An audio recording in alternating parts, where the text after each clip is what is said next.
For a moment, Qiao Yin, who was standing aside, was mesmerized. There were even tears in her eyes. At this moment, she seemed to see the feeling she should have when her husband married a concubine in the near future. However, Yang Qindong was not asked at all.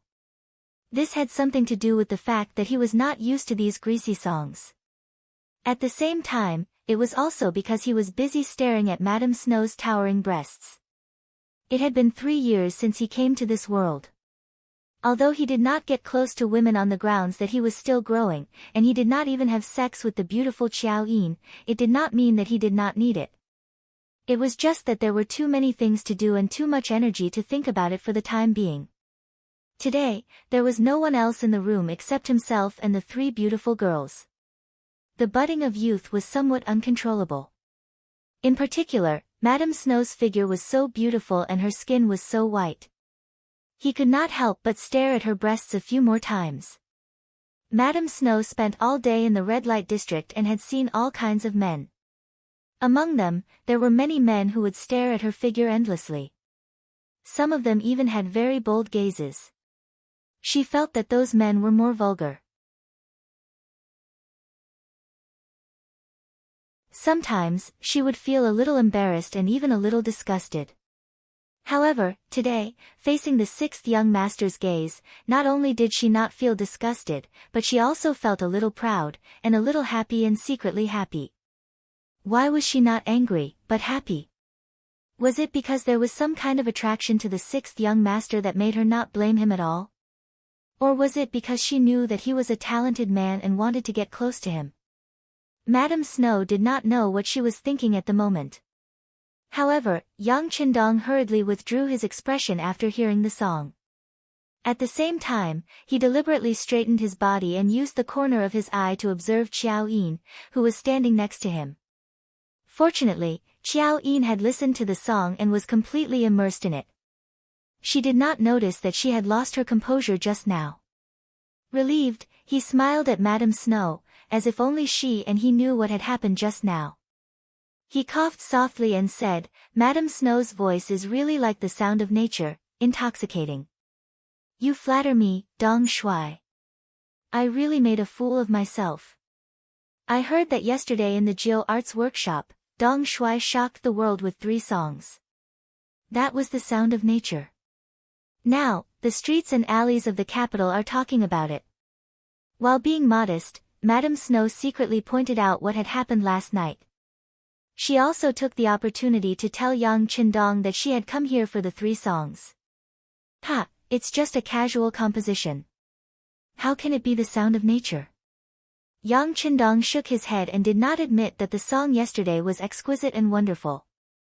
Madame Snow was a little anxious when she saw that Yang Qindong had denied this matter. She thought that the 6th young master was rejecting her, so she said, "Dong Shuai, I did this for the new song. Since this morning, when I heard the new song on the street, I was intoxicated and could not control myself. I sent a letter to you.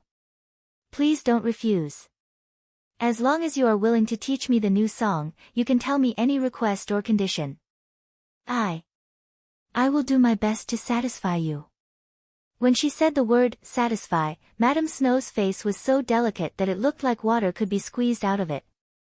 Seeing this, Yang Qindong was also very tempted. If Qiao Yin and Xiao Wei were not present, he was afraid that he would not be able to control his body. Well, only one of the 3 songs is suitable for Madame Snow. No matter how good the song is, it has to be suitable for the person.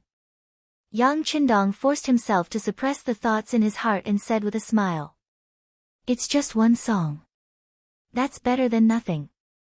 As long as you can sing 1 song, I think the business of 100 Flowers Hall will be good." Madame Snow was a little disappointed when she heard Yang Qindong's answer, but she quickly thought it through. She was not related to the Dong Shuai, and it was already a great favor that he was willing to teach her a song. How could she dare to ask for more? Madame Snow accepted the reality in her heart. She bowed again and said, "Please teach me, Dong Shuai." Seeing that Madame Snow was thirsty for a song, Yang Qindong did not put on airs. Instead, he said to Qiao Yin, bring me the guitar hanging in young master's bedroom. Qiao Yin had long wanted to hear young master's new song, so she agreed and left. Soon, she returned with the guitar and handed it to young Qingdong. Madame Snow was very curious when she saw the instrument that looked like a pipa. It was the first time she had seen such a thing in her life. She wondered if it was the instrument in the dong shui's hands. While she was thinking, the guitar was gently played, and a pleasant sound came out. Then, young Qingdong's unique baritone voice slowly rang out. The tip of the peach leaf is sharp, the willow leaf is holding up the sky. In its place, Lord Ming, listen to me carefully, the words were compact and there were no superfluous words, nor was there any decadent tone. It was just talking about the most ordinary thing. However, the unique melody made people unable to help but like it. In fact, at the beginning of the third time, the three women could not help but hum along with it. Yang Qingdong's pronunciation was very clear. Compared to last night at the Nine Arts Workshop, he sang more seriously. The three girls naturally listened to him very clearly. By the fifth time, Madame Snow had mastered most of the song with her unique ability to understand music. Except for some parts that were not very accurate, she had mastered 70% to 80% of the song.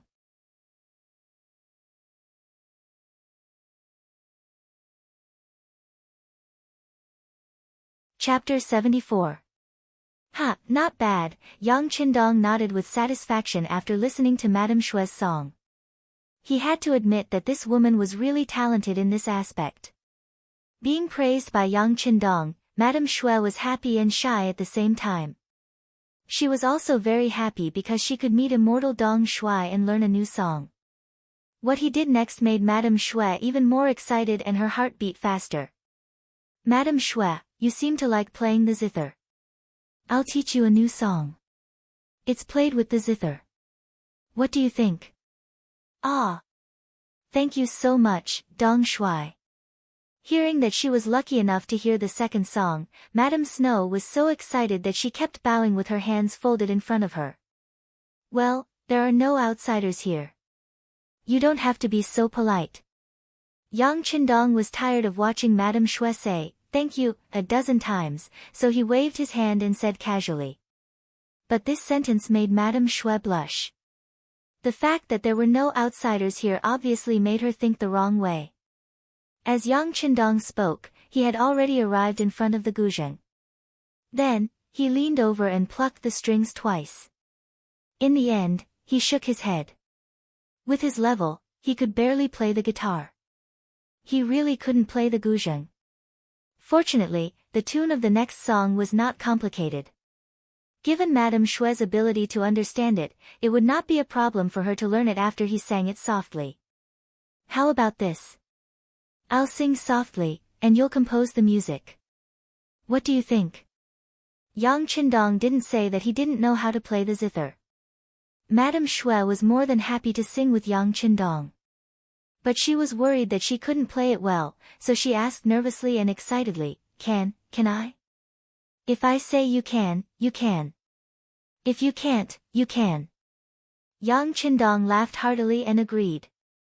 Then, he held the folding fan in his hand and paced back and forth. His lips slowly opened and closed as he sang, when will the bright moon appear? With a cup of wine in my hand, I ask the clear sky. I wonder what year it is in the heavenly palace. I want to ride the wind and return home, but I'm afraid it's too cold at the top of the Jade Palace. When I dance, it's like dancing in the shadows. It's not like being in the human world. A water melody of Su Shi of the Song dynasty slowly appeared. It was just an ancient poem, but after being processed by Yang Qingdong, it became a very light and unique song. Once this song was played, it immediately gave people a refreshing feeling. It made people feel more intimate and at the same time, they also experienced a different kind of beautiful music. Yang Qingdong sang softly, and Madame Shui began to play the guzheng with encouragement in her eyes. In the beginning, they didn't cooperate well because they weren't familiar with each other. But after a while, they had a tacit understanding. When the song was played together, it really gave people a feeling that this song should only exist in the heavens and could only be heard a few times in the human world. After singing softly for 2 more times, Yang Qindong stopped talking and let Madame Shui do everything. Madame Shui talked and sang by herself. Her charm soon surpassed Yang Qindong's and was far above his. The song made Xiao Yin and Xiao Wei feel very emotional. Why didn't they think of making this song into a song before?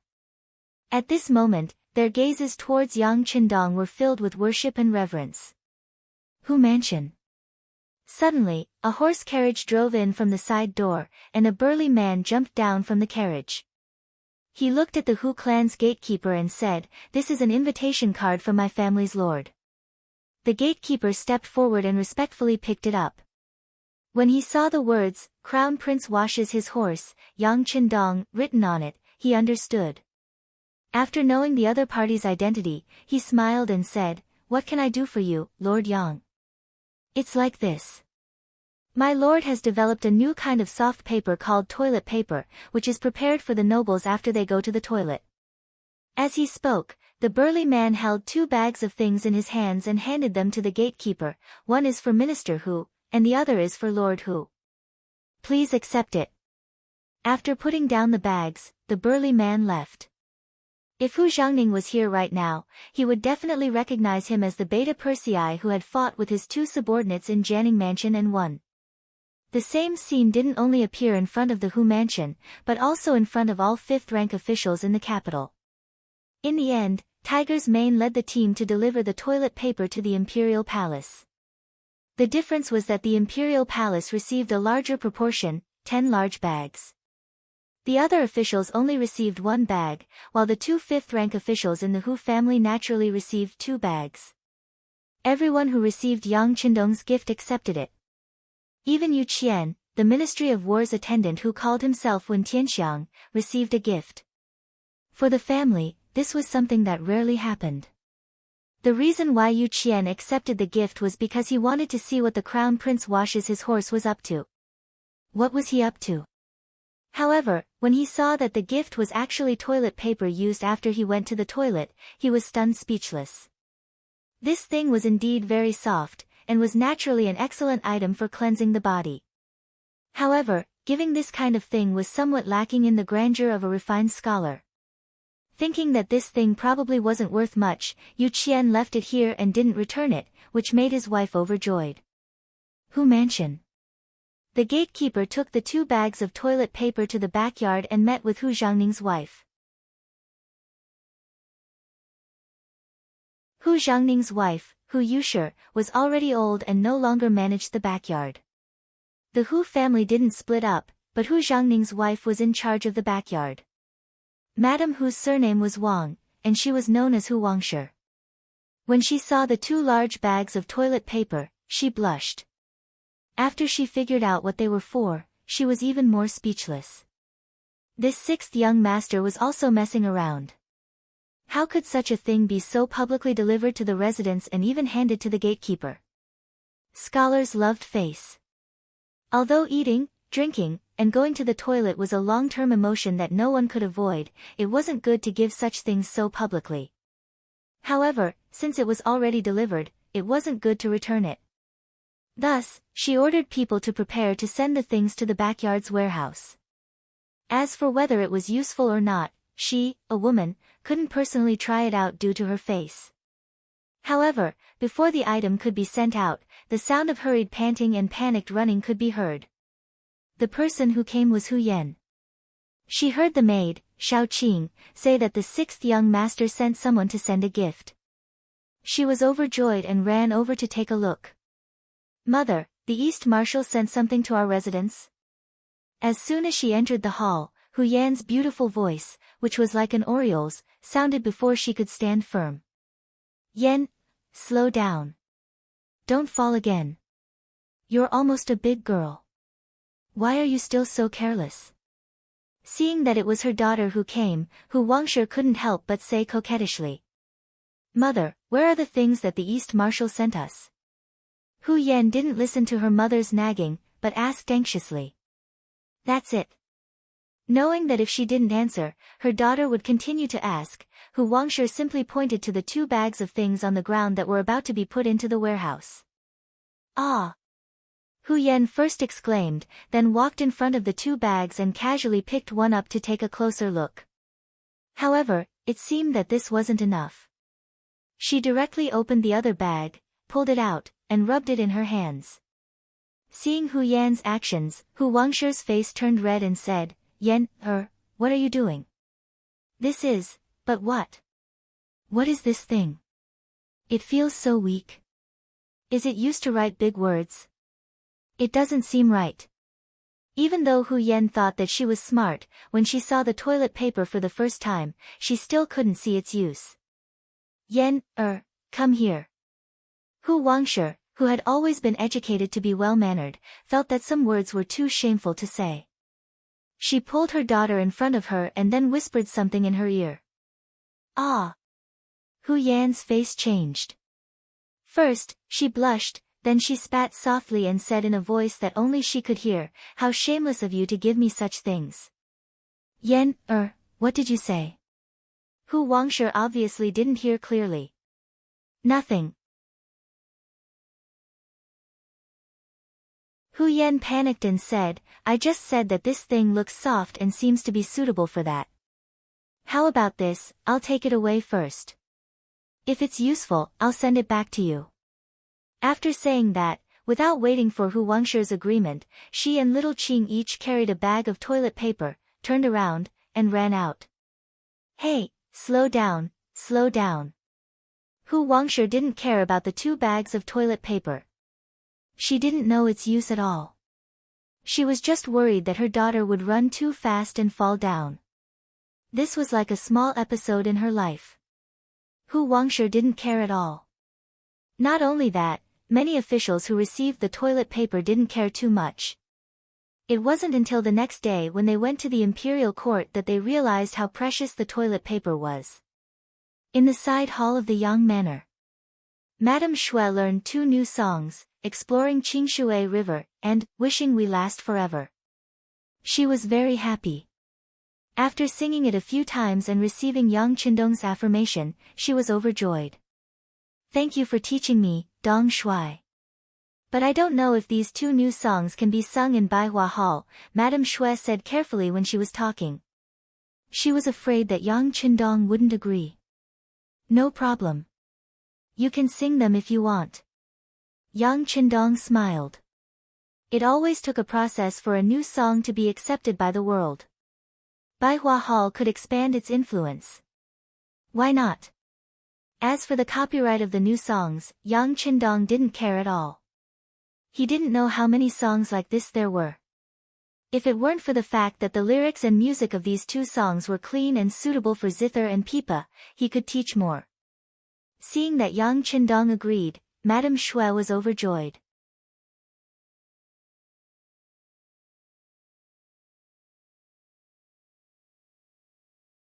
Chapter 75. Yang Qindong did not stop her. Although he could not be Lady Shui's master, he had still taught her, so it was only right for her to bow to him. After bowing, she saw that it was noon and knew that Dong Shui was probably going to eat. Not daring to disturb him, she happily left the Yang clan manor with her maid Xiao Wei. Not long after they left, news came from the capital. Tonight, the 100 Flowers Hall of the Red Light District would be performing 2 new songs. They would only be sung once, so there were not many chances, so please make good use of them. The moment this news came out, many young masters who believed themselves to be elegant began to make arrangements with the young master to attend 100 Flowers Hall that night. Putting aside how lively the city had become, in the Yang clan manor, as Qiao Yin ate the delicious food that Yi Qiu'er had made, she softly asked Yang Qindong, Young master, didn't you say that you wanted to take Lady Shui and Lady Xiang for your own use? You said that they were both talents, so why didn't you say a single word about them? Yang Qindong ate the food in his mouth as he shook his head and said, haste makes waste. If I act now, it will inevitably make people think that this young master is taking advantage of the situation. Let's wait. Fortunately, there is still time. Yang Qindong naturally had his own plans. Not saying it now did not mean that he would not say it in the future. It was just that the time was not right. He understood the principle of more haste, less speed. Although with his current status, it was not impossible for him to forcefully take her away. However, if he did so, it would inevitably give others a reason to criticize him. He was afraid that his reputation of bullying women would be tarnished. This was not something that he wanted to see. In comparison, Yang Qindong preferred the feeling of success when the conditions were right. But before that, he still had many other things to do. For example, there was one thing that he needed Xiao Yin to do. How about the young master arrange something for you? Upon hearing that there was something to do, Xiao Yin hurriedly put down her bowl and chopsticks, an excited look on her face. What is it? It's not difficult. I just want to make a trip to the capital and find some children between the ages of 14 and 18. Both men and women are fine. 50 of each. They must have good looks, good figures, and must be as tall as possible. Then, we will hire all of them, sign a 3-year contract, and bring them back to the manor. Yang Qindong also put down his bowl and chopsticks, thinking of another plan, and said with a smile. Yang Qindong was about to start looking for the immortal abode's attendants. A total of 100 people were prepared. Among them, the men were waiters, all wearing black jackets. The women were waitresses, all wearing black cheongsams. This was the uniform that was put on. This would give you a very shocking first impression. However, it wasn't enough for them to merely be dressed in the same way. They also needed to be consistent in their pace and actions. In addition, they also needed to have a deep understanding of the immortal abode's range of experience. If a guest were to ask them about something they didn't understand, they would know how to explain it and what to do next. The matter of the clothes was easy to resolve. Long before he left Crimson City, the head of the garment factory, Zhou Hua, had already made the clothes according to his request. Now, they were all in the Yang family village. However, it took a lot of time to develop their physical qualities. For this reason, when Yang Qindong handed the task to Qiao Yin, he especially emphasized, "Don't be afraid of spending money. As long as someone is willing to work for us, we will give them 2 taels of silver per month. However, you must also tell them that those who can endure hardship and can read are priority. If someone can't take it and wants to leave, not only will they not receive a single cent, they will also have to pay us to make up for their losses." Yang Qindong didn't really want their money. With Crimson City as their base of operations, Gao Xiong and the others had already taken control of the entire region of the sea. Anyone who wanted to pass by would either have their goods stolen, or would have to pay an extremely heavy price before being allowed to pass. This caused a large amount of money to flow in from the sea. Yang Qindong didn't lack money. Not to mention, once the immortal abode opened for business, it would definitely make a lot of money. 2 taels of silver per person per month really wasn't much. Of course, this so-called not much also depended on who it was compared to.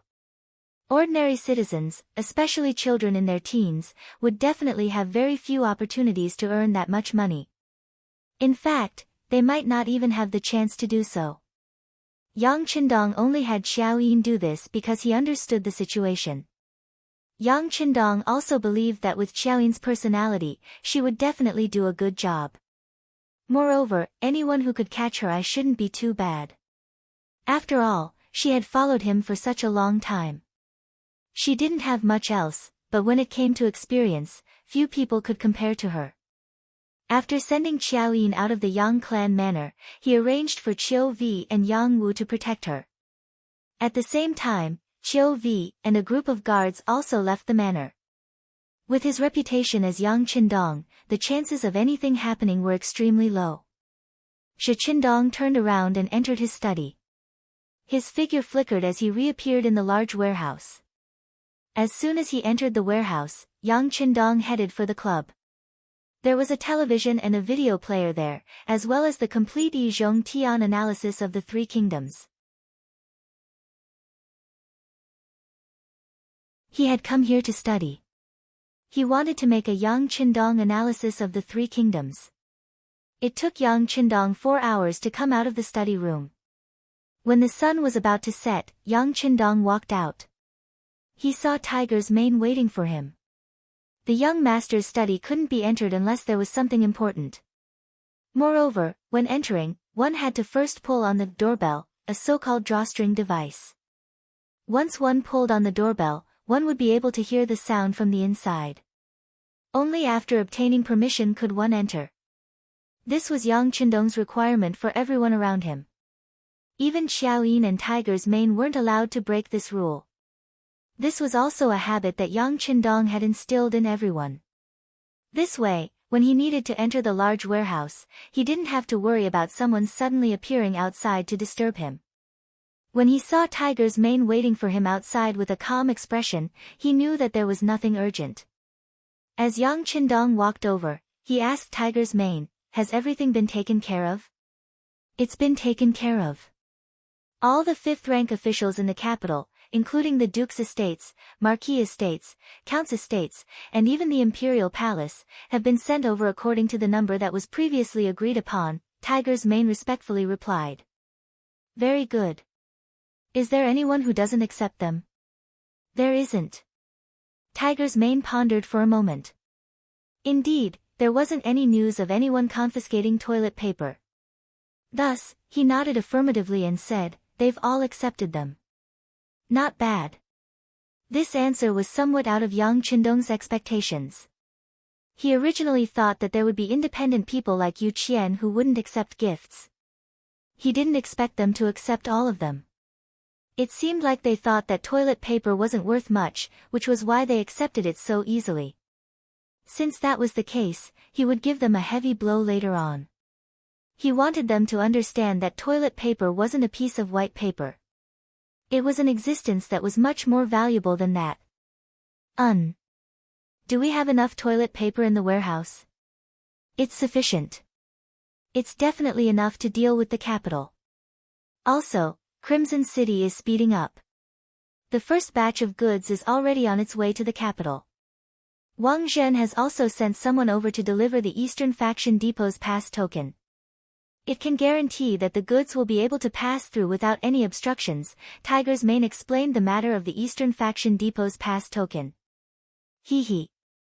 Upon hearing this, Yang Qindong chuckled and said, "That Wang Zhen is a smart person. He knows that it's hard to get anything back without any effort. This is good. It'll save us a lot of trouble." "Yes. With the Eastern Faction Depot's pass, our goods will be safer along the way. It will also save us a lot of trouble. We can also save a lot of filial piety along the way," Tiger's mane said excitedly. "No." Yang Qindong stretched out his index finger and said, "We still have to pay the necessary filial piety along the way. You must know that in many cases, a county official isn't as good as a local official. There's no need to make enemies and trouble just to save some money." Seeing how certain Yang Qindong was, Tiger's mane's expression turned cold and he said, "Yes, Tiger's mane will remember it. I'll instruct them later. By the way, young Master 4 sent an invitation. He said that there will be a new song at 100 Flowers Hall tonight. He invited young Master 4 to go with him." "No need. I still have to make all kinds of drinks with the cook, Choor, tonight. I won't be going to 100 Flowers Hall. But you have to send someone to keep an eye on the situation there and report back to this young Master 4. Yang Qindong shook his head. Although he also wanted to see Madame Snow's elegance, there were too many things that he needed to do. He had to do everything himself. When things were on the right track, he could relax a little. "Yes." Tiger's mane replied and went to arrange things. Yang Qindong strode toward the kitchen in the backyard. Xiaoyin hadn't returned yet, so he seized the time to go to the kitchen. Otherwise, when she came back, it was inevitable that she would warn him to stay away from the kitchen. The red light district of the capital. At this moment, 100 Flowers Hall was packed with people. Even though there was still an hour before the start of the competition, the place was already filled with people. For example, Su Qingzong, Zhang De, Wang Si, and the others who had appeared at the Nine Arts Workshop yesterday were also here. Furthermore, they were seated closer to the stage. They were all regulars of Nine Arts Workshop and had a rather special status there. But after listening to Yang Qindong's 3 new songs yesterday, their attitudes had changed. They had naturally lost interest in the songs that they had heard countless times before. Hearing that there was a new song in the 100 Flowers Hall, and that it was sent back by Madame Shui after she went to the Yangjie village during the day, how could she hold back? She immediately ordered the servants at home to book a table here. They weren't the only ones. The news of Nine Arts Workshop's new song had already spread throughout the capital. It was said that this matter had even been called to the morning court. Even the emperor knew of this matter. Once this matter was hyped up, everyone naturally knew about it. Countless people naturally came because of the fame, and for a moment, 100 Flowers Hall was packed to the brim.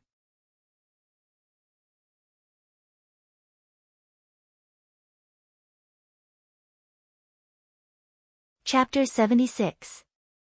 Not only that, some round tables, which could only seat 4 or 5 people, were now filled with 7 or 8 people. Although it was a little crowded, it proved that there was a lively scene here. Mu Lily, the procuress, was a famous courtesan in the capital when she was young. Now she was in charge of the business of Baihua Hall.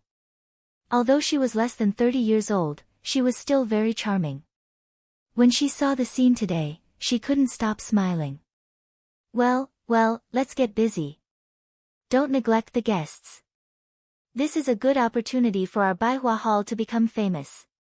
Mu Lily's eyes were almost narrowed into slits. She walked in the hall and greeted the guests warmly. She was afraid that she would be impolite and cause trouble because there were too many people. However, Mu Lily obviously thought too much.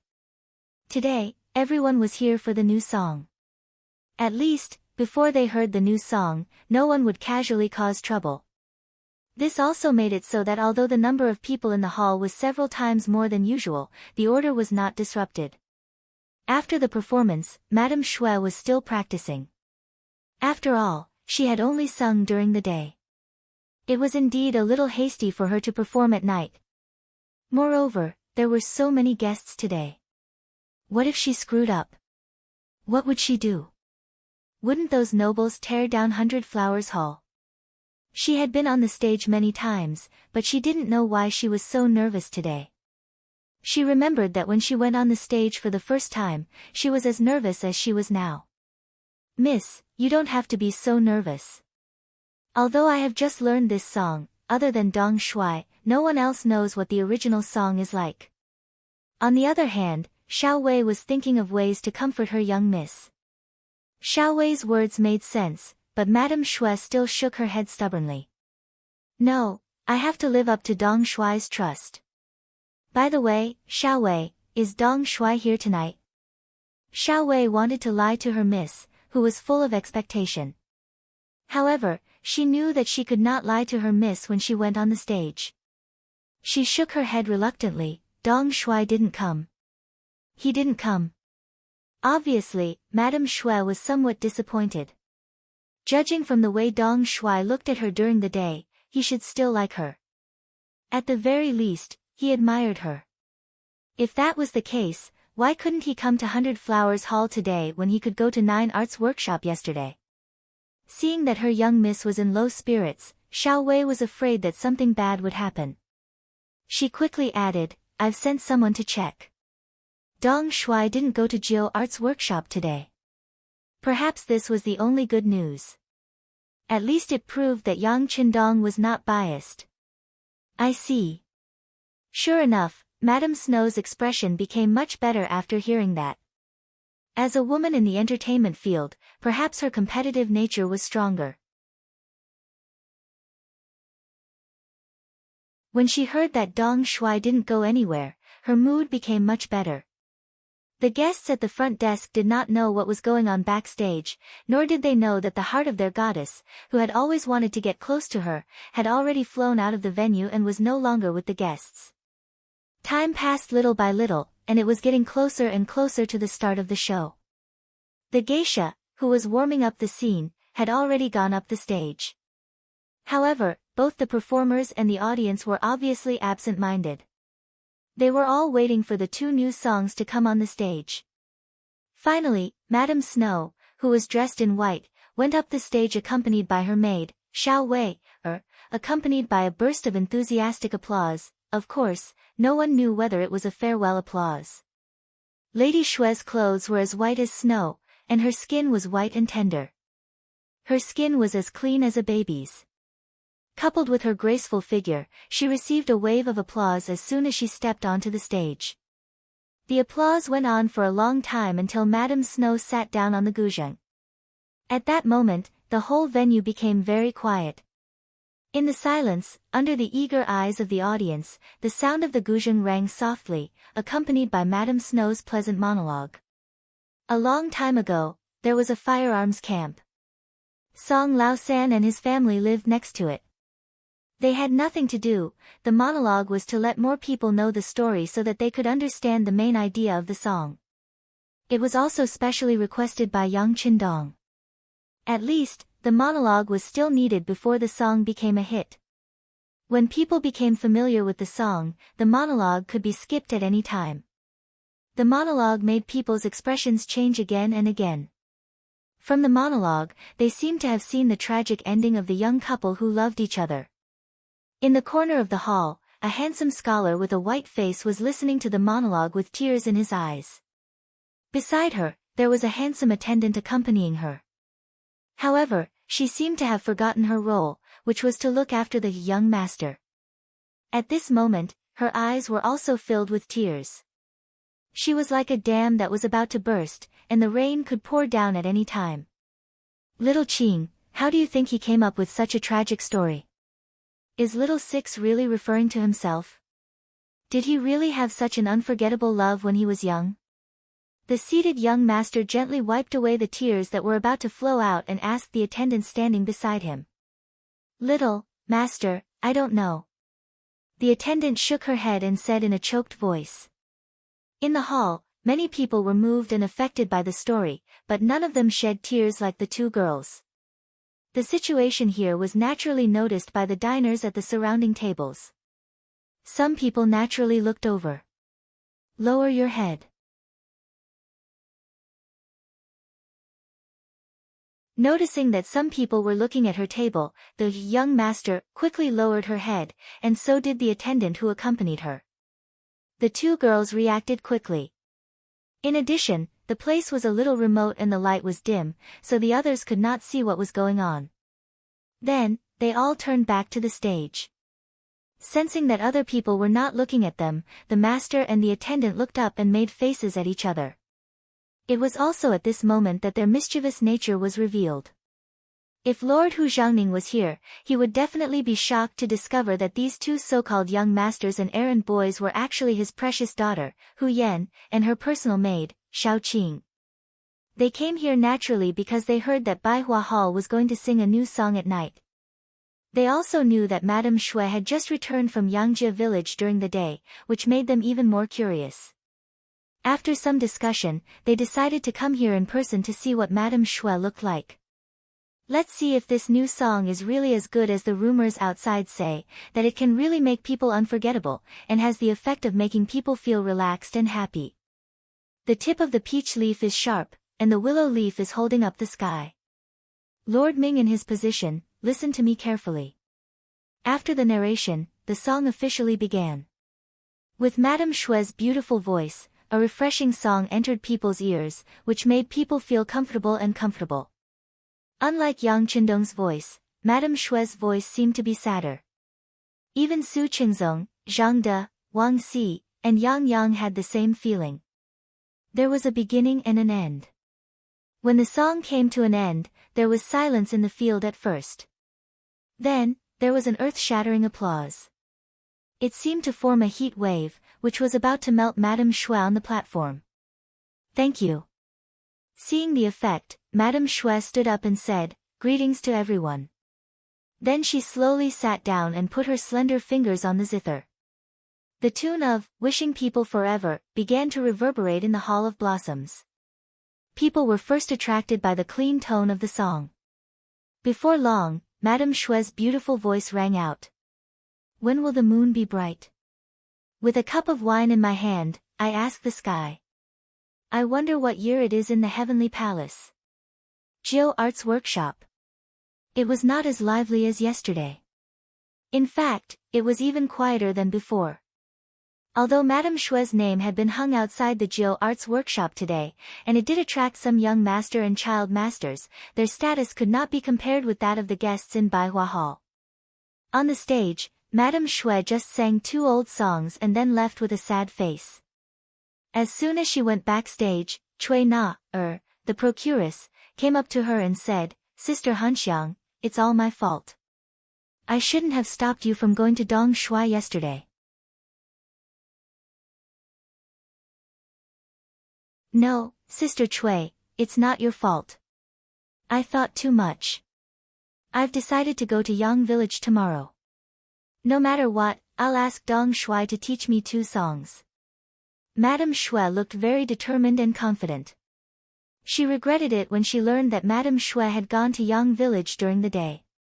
Then the news came out that Madame Snow had learned 2 new songs and had gotten Dong Shui's permission to sing them in public for the first time in the 100 Flowers Hall that night. She regretted it even more. Yang Qindong was the first to come to Jiu Arts Workshop, so she had the advantage. However, she did not seize the opportunity and gave all the benefits to others. How could Madame Shui, who still had the title of courtesan, accept this? Whether it was to fight back or for the future business of Jiu Arts Workshop, she needed to see Dong Shui again. She wanted to humbly ask for advice and restore her prestige. The curfew was about to start. A large number of people in Baihua Hall began to leave and go their separate ways. In the crowd, 2 young masters, Hu Yan and little Qing, who were dressed as young masters, were hurriedly walking in the direction of the Hu mansion. They had come out in disguise this time. If their grandfather, father, and mother found out, it would be a scandal. The dignified young mistress of the Hu family went to the red light district and went to Baihua Hall to listen to songs. Once such a shocking matter was spread out, the Hu family would definitely be criticized for not having a good upbringing. Even if Hu Yan could find a suitable marriage, it would be hard to say.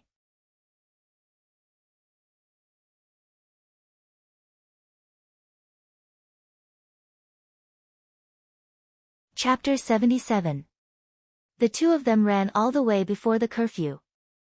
When they arrived at the small alley in front of the back door of the Hu estate, Hu Yan supported herself against the wall and panted as she spoke to her maidservant Xiao Qing, who also looked as if she had fallen apart. Let's rest for a while before entering the estate. Otherwise, if father sees us, we will be in big trouble. What are you afraid of me seeing you? A deep male voice rang out beside her. It wasn't loud, but it sounded like a clap of thunder in Hu Yan's ears. Ah! Ghost! As soon as she heard someone else's voice, the servant girl Xiao Qing screamed instinctively and then hid behind Miss Hu Yan. Xiao Qing, what are you doing? I can't tell. That's my father's voice. However, Hu Yan was still able to keep her composure. This was mainly because she had heard that voice for so many years and was already very familiar with it.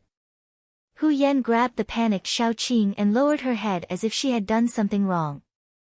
Father, I'm just bored at home, so I went out for a stroll. Stroll? Gao Sheng, you tell me. His voice suddenly became more severe, and 2 figures flashed out of the alley. It was Hu Zhangning and one of his subordinates, Gao Sheng, one of the 2 people who had been taught a lesson by Beta Persei in the Jian Estate's Yang family mansion. Yes, sir. In the afternoon, Xiao Qing found Lieutenant Sun Chuang, the other person who had been beaten by Beta Persei, and asked him to book a table at 100 Flowers Hall. Enough. Without waiting for Gao Sheng to continue, Hu Yan had already interrupted him. Since her father had even investigated this, there was no point in explaining anything. Father, I was just curious about what the 2 new songs were like, so you dared to go to 100 Flowers Hall? Do you know what kind of place that is? Do you know what will happen if your identity is exposed, or if you meet a lecher? Do you know? Hu Zhangning was obviously very angry, and scolded Hu Yan for a long time in one breath. In the end, Hu Zhangning, who had been criticizing Hu Yan for a long time, made the final decision. Hu Yan did not abide by the rules. She will be grounded for a month. Maid Xiaoqing didn't do what a maid should do. She didn't take good care of her master. She was punished with half a year's salary and 2 beatings. Gao Xing sent someone to carry out the punishment. Lieutenant Sun Chuang is reckless. His salary will be deducted for half a year, and he will also be punished with 10 planks. Hu Zhangning angrily turned around and left, leaving behind Hu Yan with an incredulous look on her face. Father, you can punish me however you want, but don't hit Xiaoqing. It's too painful to hit her with 2 strokes of the paddle. Ignoring his daughter, Hu Zhangning walked faster and faster, as if he would change his mind if he slowed down a little. Unable to call out to her father, Hu Yan had no choice but to look at Gao Sheng for help. Lieutenant Gao, can you write down little Qing's 2 paddles first? I will go and plead with my father, okay? No, we have to carry out milord's orders. Gao Sheng shook his head. This time, Hu Zhangning was truly angry. Even Lieutenant Sun Chuang had to be punished with 10 planks. If he dared to disobey orders and not hit Xiaoqing, then he would be the one to be hit. Yang Qindong didn't know that Hu Yan had disguised herself as a man and gone to the 100 Flowers Hall to listen to a new song, only to be caught red-handed by Lord Hu Zhangning and put under house arrest. He was currently in the kitchen with Yi Qiu'er, experimenting with various drinks in preparation for the opening of the immortal abode. What he didn't know was that on this very night, Gao Xiong's naval and land forces launched a joint operation to seize Flag Mountain. In the early years of the Ming dynasty, the old prince of Zhongshan, Shang Baji, conquered Shannon. Together with Shanbei and Zhongshan, they formed the unified Ryukyu kingdom, the first Shang dynasty. This was also the golden age of the Ryukyu kingdom. Its commerce was highly developed, and it traded with the Ming dynasty, Korea, Southeast Asia, and Japan. However, all of this had just begun when it was forced to stop because of Yang Qindong. Gao Xiong led a powerful navy to harass and surround the Ryukyu Islands. This caused the Ryukyu kingdom to suffer great losses. Its maritime trade was hindered, and it became a closed country. Qiqian City was occupied, and the sea routes were sealed. This caused the 6th-generation king to die of anger, and the successor was the 7th-generation king, Shangde, who was still underage. Shangde was only 12 years old. Because of his father's early death, he took over the throne. However, even though he was the king of a territory, he still couldn't change the current situation of the Ryukyu Islands. He had sent out ships to break out of the encirclement and inform the outside world of the situation. However, without exception, all of the ships he sent were sunk as soon as they left the harbor. It had to be said that the Ryukyu kingdom was also plagued with misfortune. It had only been less than 20 years since the first prince of Zhongshan, Baji, had taken over, and several kings had died. They had either died of illness or met with mishaps while out at sea. Now, all of the burden had fallen on the young Shangde's shoulders. How could he not be worried? After trying all sorts of methods, he finally decided to stay put and wait for reinforcements. Perhaps after a while, someone would discover that something was wrong with the Ryukyu Islands, and they would send people to investigate. Shangde still held on to a sliver of hope, but Gao Xiong couldn't wait any longer. Before Yang Qindong left Qiqian City, he had told him that once the population was sufficient, he had to think about expansion. The first thing he had to do was to take over the entire Ryukyu kingdom and occupy the entire island. Now, every few days, there would be ships going back and forth between the Black Dock and Qiqian City. The people on those ships were all Han people of the Great Ming Dynasty. They had all been secretly obtained by Leng Song during Deng Maoqi's uprising. Leng Song completely obeyed Yang Qindong's orders. He plundered everyone he saw and robbed everything he saw. Qiqian City, which originally had a low population base, began to rapidly expand. Although he didn't see any danger yet, Gao Xiong still remembered what the sixth young master had said: if a man doesn't think far ahead, he will definitely have immediate worries. For this reason, he decided to attack Qishan, which was the closest to Qiqian city, in the southwest.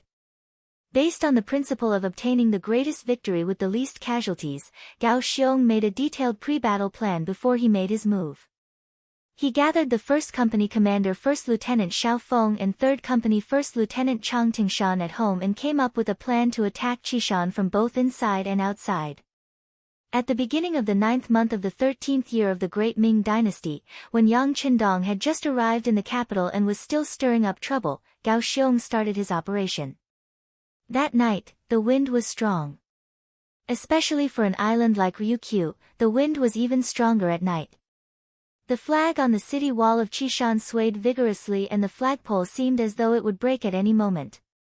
On such a night, it was rare for anyone to come out. It was the same even on the city wall. The few soldiers of the Shang dynasty who were in charge of night duty had already hidden in a small hut to rest. In the small hut, 20 soldiers were all squeezed together. This made Captain Li Luan unhappy. If everyone is here to rest, who will be guarding the city wall? What if those pirates attack us? Captain, don't worry too much. With such a strong sea breeze, wouldn't they be blown away by the wind if they wanted to climb up the city wall, which is more than 30 feet tall? Besides, I don't think there's anything wrong with those pirates. Occasionally, when the weather is good, us brothers can see them. Those people on the other side are wearing good clothes, and all of them have oily faces. They must be eating well, unlike us, who are often in arrears with the military pay. The lives of the commoners will only be harder. One of the soldiers didn't seem to be afraid of Li Luan. After he complained, the other soldiers also started to talk. Although Li Luan was a little angry, he knew that his prestige wasn't enough to make these people shut up. Speaking of which, he was also angry. His wife and children didn't even have enough to eat, which made him, the captain, extremely dispirited. While everyone was sighing and complaining about how they were born in the wrong time, they didn't know that in such a strong sea breeze, Leng Feng had already used the triangular anchor and other equipment to climb up the city wall, which was more than 30 feet tall. Such a city wall might seem very tall to others, but to the members of Leng Feng who often had to climb it, it was just child's play. In less than half an incense's time, a row of 30 vanguard members had all arrived at the top of the city wall. The wind is so strong. Use your guns. Company Commander Xiao Feng, who followed the first batch of members up the city wall, decisively ordered the soldiers to put away their crossbows and switch to their Type 95 submachine guns when he heard the whistling wind. The 30 people's movements were uniform. In just a few seconds, they held their guns in their hands and performed a pre-battle inspection. When the first person raised his right thumb to indicate that the inspection was complete, the other 29 people did the same thing. Everything was done silently and swiftly. It was obvious that this wasn't the first time such a drill was conducted. Xiao Feng observed the performance of the Leng Feng soldiers. He nodded slightly and made a gesture to disperse and surround them. The 30 soldiers immediately moved forward in a fan formation. During this period of time, no one made a single sound. In the dark night, they were like ghosts that appeared and disappeared unpredictably, approaching the small hut on the city tower that could be used as a residence. In the small house, the soldiers were still complaining. As the captain, Li Luan had long shut his mouth and narrowed his eyes. If he had the time to argue, he might as well take a rest. This way, he could eat less tomorrow morning and bring more food back for his children. Sigh, I really don't know when these days will end. Thinking about the current situation, Li Luan, who was sighing in his heart, suddenly heard a sound from the door. Then, he stood up with a jolt. He knew that the 20 soldiers in his squad were all in the small house. The only ones who could appear here at this time were either his superior had come to check on them or the enemy had ambushed them.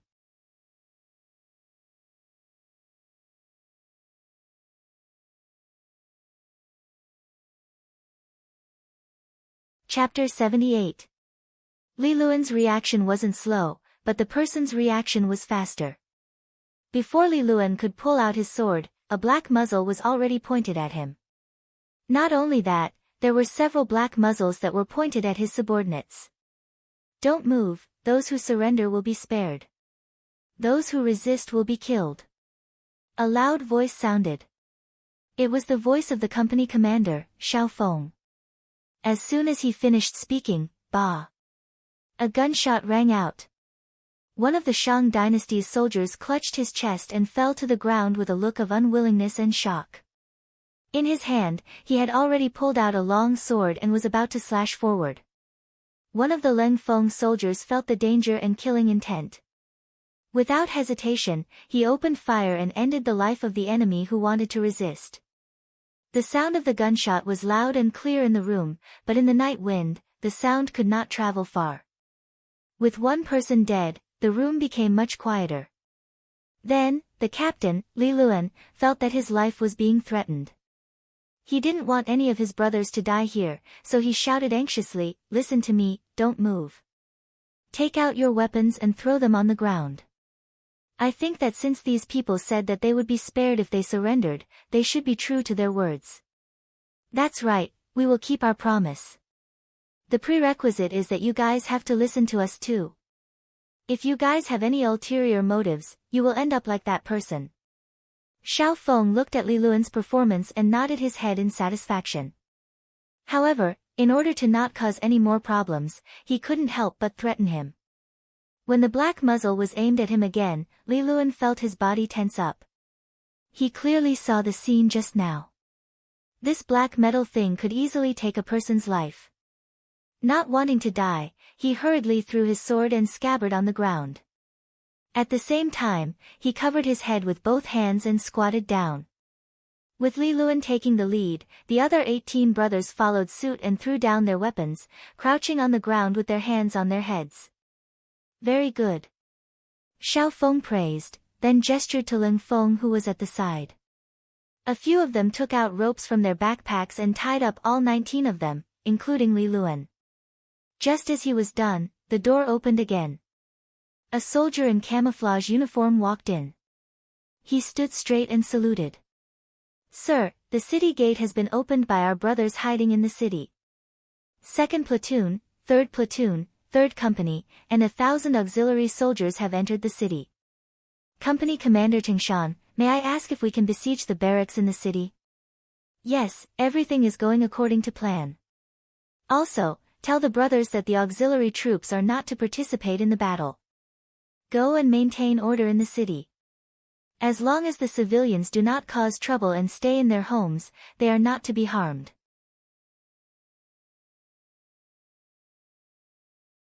"Most of the people in the city are Han." Xiao Feng replied with a military salute. "Yes." The soldier who responded with a military salute turned around to pass down the order. Xiao Feng also prepared to bring people to carry out the battle plan. At this moment, Li Luan who was squatting on the ground spoke, "Sir, are you the pirates on the other side?" "What? Do you have any questions?" Xiao Feng turned around and asked, a sharp look flashing in his eyes. Naturally, he did not like the word pirate. It was only because the 6th young master said that it was not good to expose their strength. Thus, they had no choice but to call themselves pirates.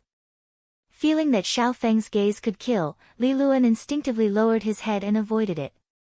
Then, he said in a small voice, "If you can really not harm the civilians in the city, I am willing to be your guide.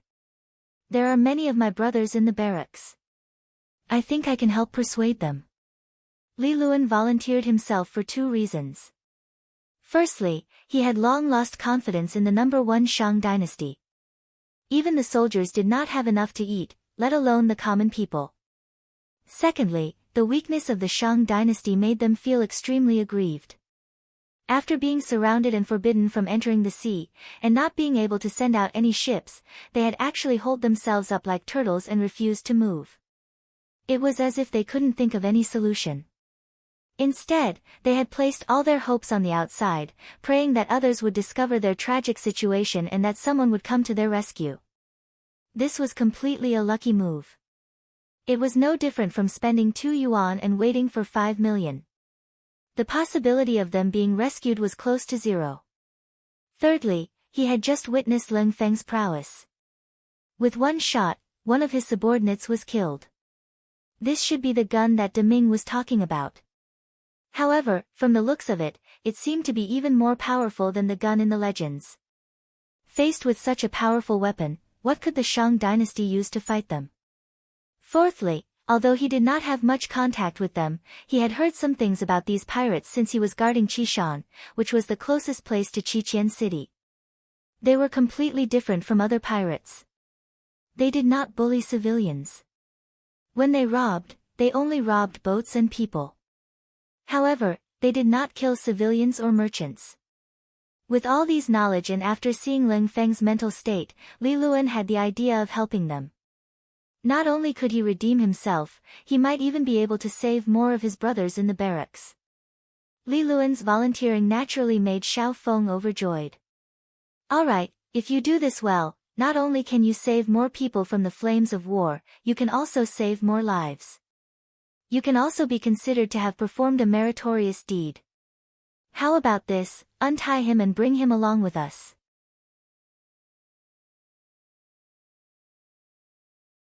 Li Luan regained his freedom. However, there were two Lin Feng beside him so that they could restrain him immediately if he made any strange movements. With Li Luan leading the way, the cold vanguard moved even faster. With the cover provided by the strong wind at night, when the first company and the third company, a total of 200 cold vanguards, arrived at the entrance of Qishan military camp, the soldiers there were still not alerted at all. Rocket launcher team, get ready. Everyone, load your guns. If there's any resistance, kill. As soon as they arrived in front of the barracks, Xiao Feng and 3rd Company's Chang Tingshan looked at each other and gave out the order for the battle. In an instant, the 200 people completed their actions silently. Even in the dark, all the Lin Feng's actions of checking their guns were still swift and perfect. All of this made Li Luan's jaw drop. He had been in the army since he was a teenager. He had seen many armies, including some elite ones, but this was the first time he had seen one as outstanding as the one before him. Were these people the celestial soldiers and celestial generals that were mentioned in the books? Why were their actions so uniform? Why didn't the 200 people make any extra noise? At this moment, Li Luan had a feeling that Qishan would definitely be taken down if they were to fight head-on. At the same time, he did not know why he felt his blood boiling. At this moment, he suddenly had the urge to join this army. Ready. The squad leaders reported softly. As the commander of this battle, Xiao Feng said to Li Luan beside him after seeing that the Lin Feng were ready, "It's up to you now. I can guarantee you that as long as you lay down your weapons and surrender, you can live. On the other hand, no matter what the reason is, if you dare to pick up your weapons and resist, you must die." Understood. Li Luan could tell that this army's combat power was extraordinary. He did not dare to bargain and immediately agreed. Then, an iron loudspeaker appeared in front of him. It was a round loudspeaker. Even without electricity, the loudspeaker could spread the sound better. Holding the loudspeaker, Li Luan's loud voice suddenly rang in the night. "Brothers in the camp, I'm Li Luan, the squad leader of the guards on the wall. You've been surrounded. Lay down your weapons and surrender, and you can live. We're all Hans. 500 years ago, we were one family. Don't be a futile resistance." His shout was like a clap of thunder in the silent night. It exploded in the entire camp and caused an uproar. For a moment, there were all kinds of curses in the camp. Most of them were cursing to find their uniforms and weapons. The cursing continued for about half a quarter of an hour before it slowly subsided. Then, in the dark, a 100-man squad crept toward the wooden fence.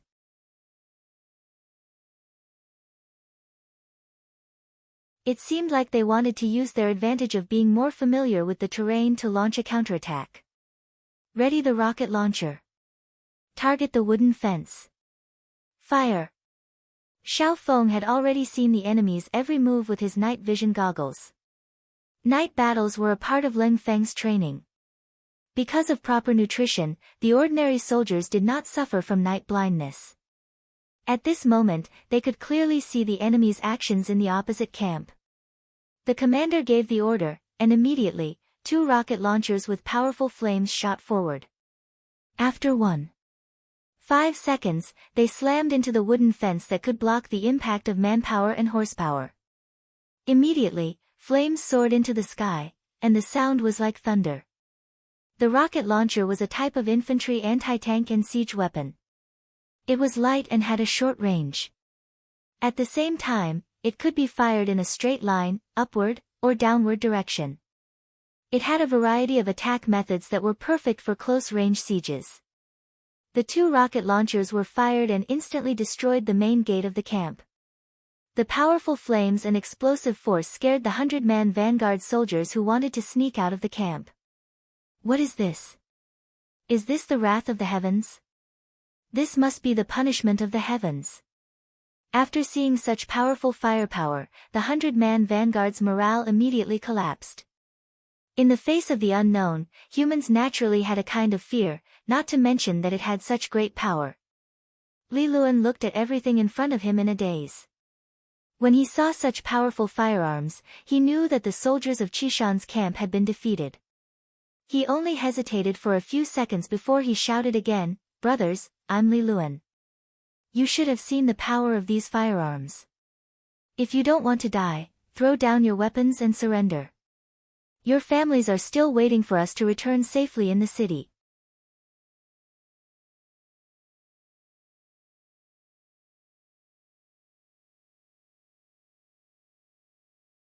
Chapter 79.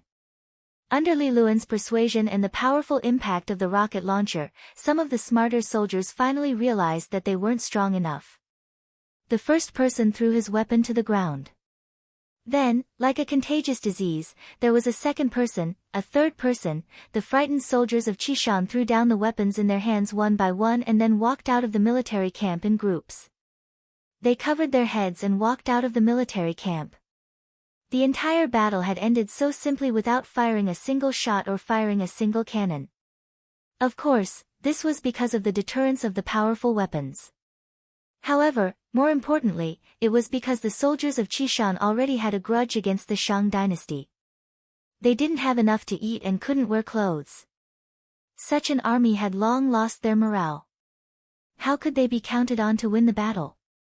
From Li Luan's words, the Qishan military camp had more than 2,000 soldiers. Xiao Feng ordered the auxiliary soldiers who had already entered the city to maintain law and order to take in the captives. At the same time, Qishan city was sealed. Only people were allowed to enter and not leave.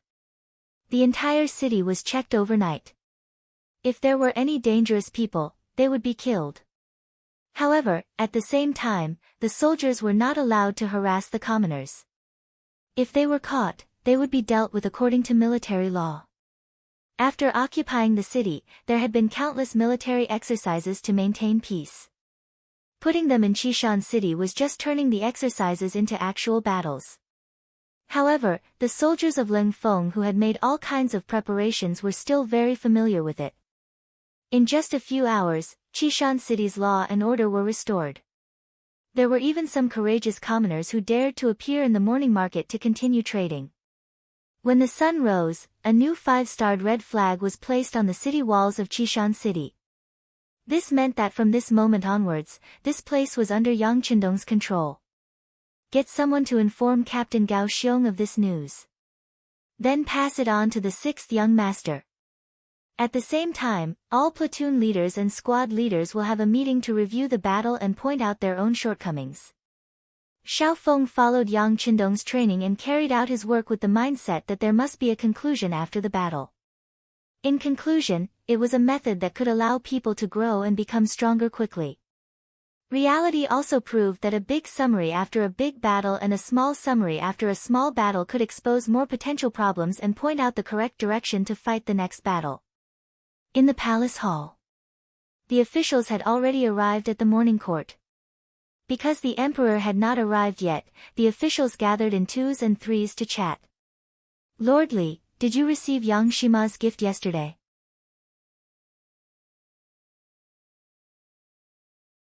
A voice that was not too abrupt came from the crowd. In fact, he was already used to such conversations before every morning court session. Lord Zhang, what kind of gift is that? Isn't it just toilet paper? Lord Li shook his head lightly, as if Lord Zhang was making a fuss over nothing. Hey, there are many ways to use that. If I'm not wrong, you definitely haven't used that thing. Lord Zhang said with a mysterious expression. Am I useless? Did you use it? Lord Li's curiosity was piqued by Lord Zhang's words. Of course, it's all thanks to my wife. When it was delivered, her stomach was not feeling well, so she took it and used it. When she came back, she told you about the wonderful effects of this thing. It was really comfortable and very soft. I didn't believe it, so I used it once. I decided that after that, I'll always use this toilet paper. Not only that, when I'm done with court, I'll send someone to the Yang clan manor to find a Yang Xian horse and get some more, Lord Zhang said as if he had benefited from this experience. It wasn't just Lord Zhang in court. Lord Wang, Lord Sun, Lord Zhou, Lord Wu, and the other officials had all used this benefit and knew of its benefits. The officials who didn't think much of it before were all intrigued by the words of these people. They all decided to go back to their mansions to see what the toilet paper was. They wanted to see if it was better than the wood and bamboo pieces that they usually used. Because of Yang Qindong, the toilet bowl had been introduced first, and the majority of officials in the capital had already started using it. Now, toilet paper had become a complementary product. Although it seemed unremarkable, it was truly the beginning of a new civilization. Not to mention what was said in the morning court. After the court was dismissed, most of the important officials hurried back to their residences. Not long after, the stewards of the various residences boarded their carriages and left the city, heading straight for the Yang clan manor 15 li south of the city. This was because the Yang clan manor had a large number of potatoes, and it was the only one in the Great Ming dynasty. For its safety, the Eastern faction guards and embroidered uniform guards took turns to guard the manor to prevent anyone from causing trouble. When the stewards of the various residences arrived, they were all blocked outside. Left with no choice, they could only pass the visiting cards from their family to Steward Yang Neng and explain their intentions. Regarding this, the new steward Yang Neng had already received instructions from the 6th young master. He cupped his fists and said to the stewards who came forward to ask for toilet paper, "I'm sorry, everyone. My 6th young master said that the toilet paper was shipped from the sea, and the production is limited."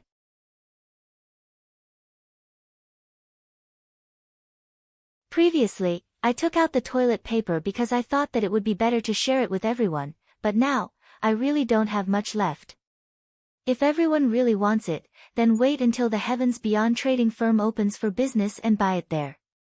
Yang Neng had a smile on his face. As the saying goes, a slap doesn't hit a smiling face.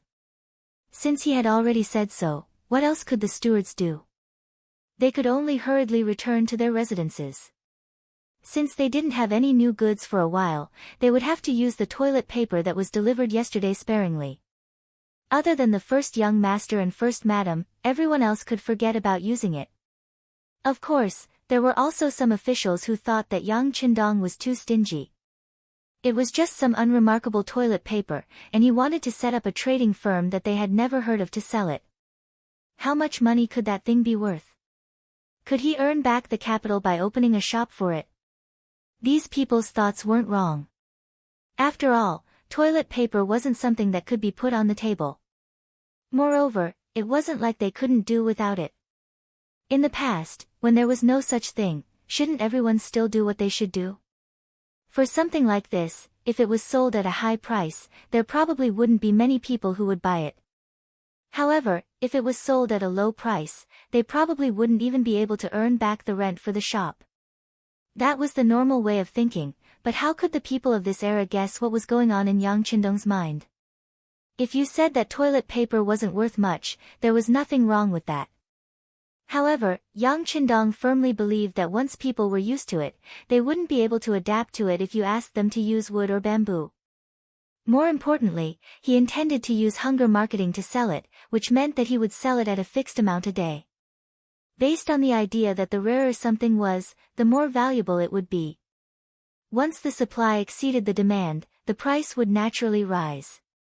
When that time came, if other adults used toilet paper, would you still have the nerve to use bamboo? Even if the price was slightly higher, there would still be many people who would rush to buy it. The capital was not like any other place. There were many rich people here, and even more people with authority. Even if the price of toilet paper was a little more expensive, it was still completely acceptable. This would become one of Yang Qindong's tools for making money. Although he couldn't make a huge profit, he would win in the long run. Who residence? Little Qing was lying on a wooden bed with a painful expression. The 2 hits on her buttocks made her feel as if she was about to die. Little Qing, how do you feel? Does it hurt?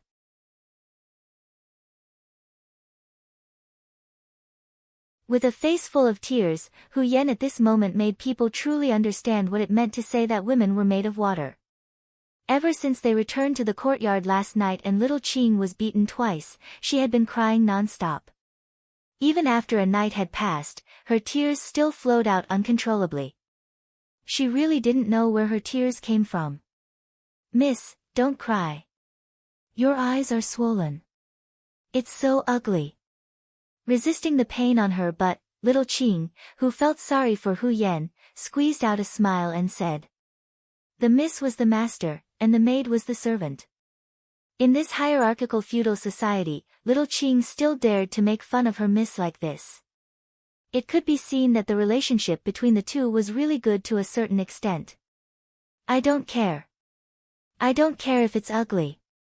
I just want to cry. I want to cry for my father to see how hard he hit me. Hu Yan shook her head vigorously, looking very wronged. But miss, the Lord has already hit me. It's useless even if you cry. It's better to find some medicine for little Qing to apply to the wound. Little Qing shook her head helplessly. Her miss was really cute at this time, but was really painful. Ah! Do I need to apply medicine? Little Qing, is it very painful? Don't worry, I'll go out and find medicine. Hu Yan also got up at this moment, then wiped the tears on the corner of her eyes with her sleeve, and then strode out of the room. Outside the Mrs. courtyard, Hu Jiangning gave Hu Yan a confinement order, and Lieutenant Gao Sheng was guarding here. When she came out, she just saw Gao Sheng dressed in a brocade guard uniform, and Hu Yan was angry. She thought that it was this person who complained and caused her, little Qing, and Lieutenant Sun Chuang to suffer. Mississippi, as soon as he saw Hu Yan come out, Gao Sheng straightened his chest and greeted her. Although he knew that what he did was arranged by the Lord, it was a fact that he had offended the miss. As soon as Hu Yan walked to the front of the courtyard, she deliberately pretended to be very angry and looked at Gao Sheng. But perhaps this gaze was too weak, Gao Sheng's expression did not change, and he still looked neither servile nor overbearing. Do you have injury medicine? Hu Yan, who wanted to be angry and ignore Gao Sheng, soon couldn't bear it. Thinking of little Qing who was in pain in the room, she had to lower her head. Yes. Hearing that she was not going to question him, but wanted injury medicine, Gao Sheng immediately took out a porcelain bottle from his arms and handed it over.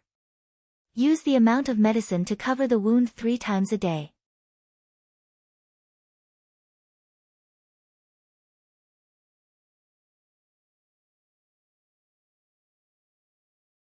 Chapter 80. Reaching out to take the porcelain bottle, Hu Yan angrily turned around and left without even saying a word of thanks. Gao Sheng seemed to be used to being treated like this. He just smiled and stood there again. At this time, a cough suddenly sounded behind him. He turned around vigilantly. After seeing the person, he hurriedly bowed respectfully and said, Sir.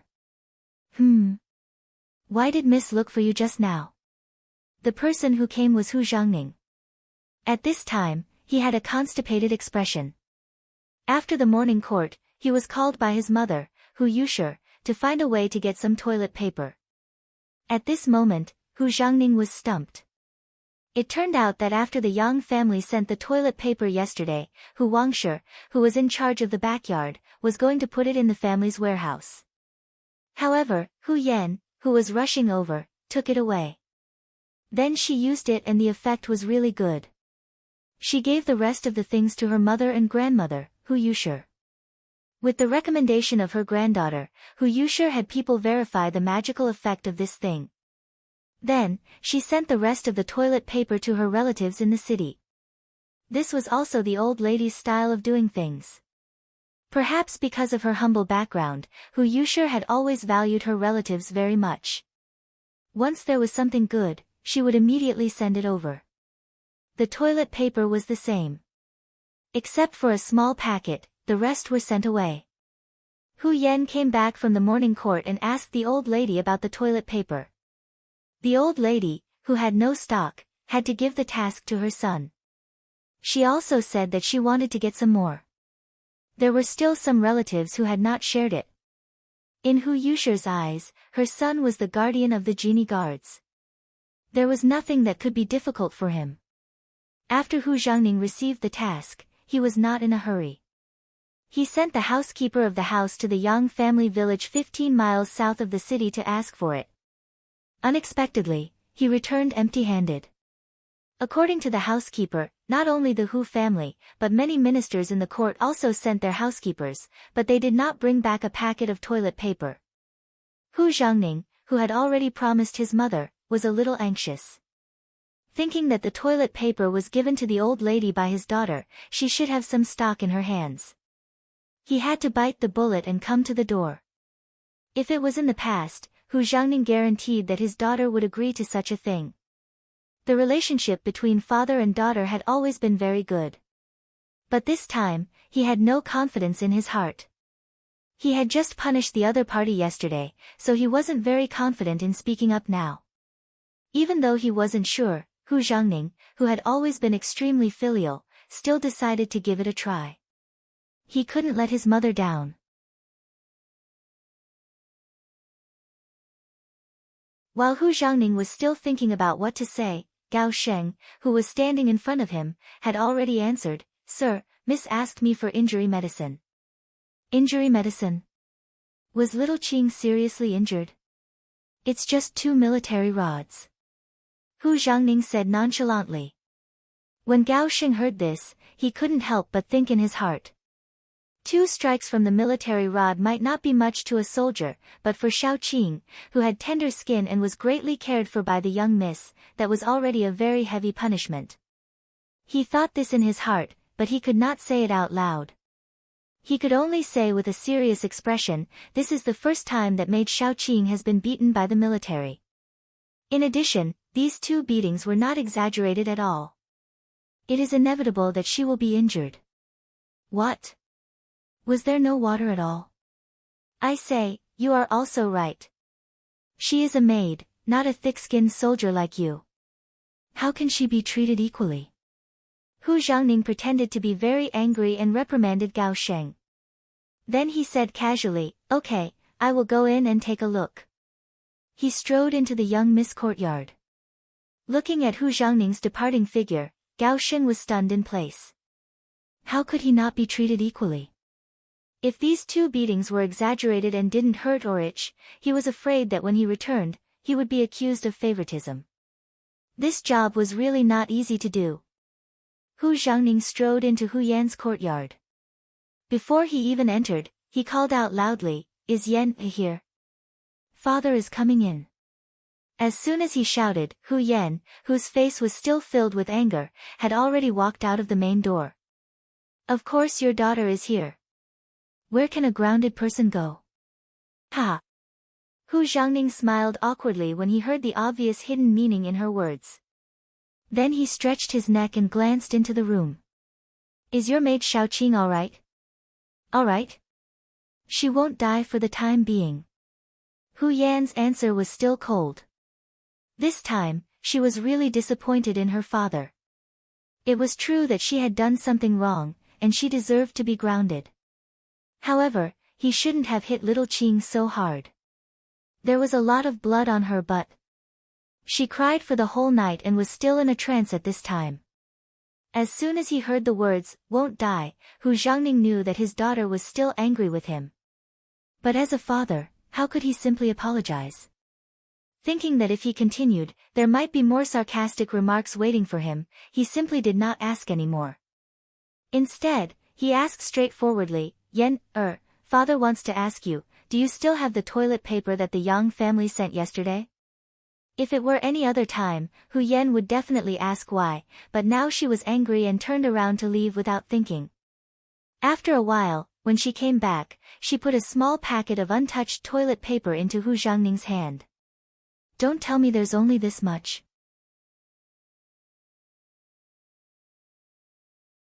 Looking at the packet in his hand, Hu Xiangning felt that things were going to be bad. Daughter kept a total of 2 small packets and gave the rest to mother and grandmother. What? Father, are you going to take that half packet too? Hu Yan was really angry at this time. She thought that this was simply her father taking revenge on her. Because she made him angry, now he didn't even let her use the toilet paper and wanted to give it all away. Hu Xiangning heard the resentment in his daughter's voice and knew that if he didn't explain, it was likely to become a knot between the father and daughter. So he explained the matter again. It's not that father wants it, but Yan knows your grandmother. Whenever she has something good, she must give it to her relatives. See, when the toilet paper came, she gave it all away, but it was still not enough, so she called father and asked me to think of a way. But the housekeeper of the house went to Yangjia village. The housekeeper of the 6th young master said that the things were shipped from the sea and were not products of our great Ming dynasty. Now he doesn't have any stock in his hands. If he wants it, he can wait until the Heavens Beyond Trading Company opens and buy it there. But your grandmother is an impatient person, how can she wait for so long? After saying this, Hu Xiangning spread his hands, indicating that he was helpless. Originally, Hu Yan was prepared to ignore her father, but when the matter involved Yang Qindong, she forgot the decision in her heart. The 6th young master doesn't have it. If not, why did he give it to every family yesterday? This doesn't make sense. Yes, if you say that the 6th young master doesn't have it at all, no one will believe it. But thinking about it, there shouldn't be much left, so it should be true. Otherwise, he wouldn't have embarrassed so many officials. But since he did this, the idea of getting the toilet paper from there is very small. Hu Xiangning said as he shook his head. After hearing her father's analysis, Hu Yan didn't have the same opinion. Instead, she said seriously, since the 6th young master has it, as long as the people sent out are suitable, they can definitely get some. Why don't I go? She had always wanted to see what Yang Qindong looked like, but she didn't have the chance. Wasn't now the right time? She was going to get toilet paper for her grandmother, which was a show of filial piety. Even if others knew, they couldn't blame her. Originally, Hu Xiangning was still worried about this matter. His identity as a butler was not easy to use. Did he have to go personally? If he wanted to come, it would be fine, but if he didn't, wouldn't he lose face? Hu Xiangning really didn't have a better way to deal with Yang Qindong. He had just made a great contribution, and the potatoes hadn't ripened yet. Who could force him to do things? Using martial arts to subdue people, how powerful was that young heir beside him?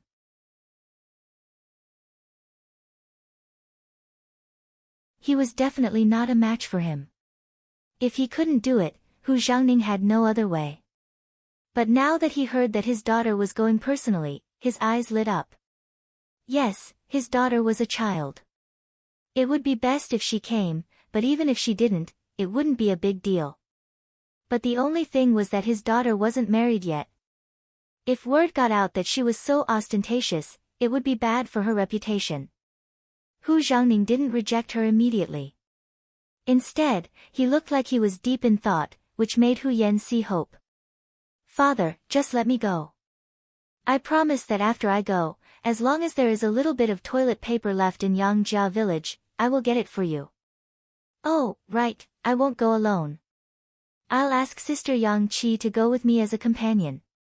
I think outsiders won't be able to say anything. Sister Yang Qi, are you talking about Yang Duo heir who married Wang Go? Hu Xiangning immediately mentioned the situation of the Yang family's 7th sister. In the past, Hu Jiangning wouldn't have known about a daughter of the Yang family. But ever since Yang Qindong appeared, Yang Duo heir had become a celebrity and a woman that everyone knew. Yes, it's her, Hu Yan said proudly. Yang Duo heir hasn't been to the Yang village yet. This time, it's only right for me to accompany her back. When the 6th young master sees his 7th sister and is happy, won't he give me whatever I want? Hu Yan said proudly, but in her heart, she was thinking that since it was her first time meeting Yang Qindong, she should at least bring some greeting gifts. So, she set her sights on Yang Duo heir. Hu Jiangning thought about the feasibility of this matter. Indeed, with such a reason, Yang Qindong would have a good impression of her and the chances of her getting toilet paper would increase a lot. But then his gaze fell on his daughter again, looking at her with a faint smile. You're tuning into the Blissful Bookshelf YouTube channel. We're so grateful for your support and don't forget to subscribe to join us on this incredible journey through captivating stories. Your generosity through donations truly makes a world of difference, as it's the primary source of revenue that allows me to expand and enhance this channel for you. Thank you from the bottom of my heart for being a part of this adventure.